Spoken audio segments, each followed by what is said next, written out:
রায়হান ছিল একটি ছোট্ট গ্রামের এক বাচ্চা ছেলে।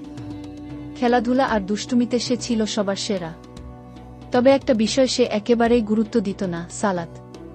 তার মা তাকে প্রতিদিন বলতেন, বাবা, নামাজ পড়ো। নামাজ আমাদের জাহান্নাম থেকে বাঁচায়। রায়হান হাসত, মাথা নাড়ত, কিন্তু আদৌ নামাজে দাঁড়াত না। একদিন ঈদের আগে মা তাকে একটি লাল বেলুন কিনে দেন। রায়হান বেলুনটা হাতে নিয়ে খুব খুশি। সে মাঠে যায়, বন্ধুদের দেখায়, আর বেলুন উড়াতে উড়াতে খুশিতে লাফাতে থাকে।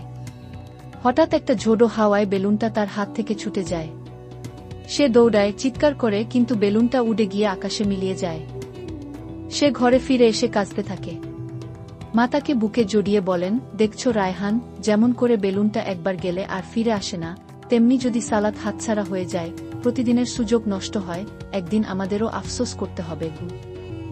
রায়হান চুপ করে বসে থাকে কিছুক্ষণ। তারপর উঠে দাঁড়ায়। আম্মু, আজ থেকে আমি আর একটা সালাতও মিস করব না। আমাকে ওযু করতে শেখাও। সেই দিন থেকে রায়হান 5 ওয়াক্ত সালাত পড়া শুরু করে।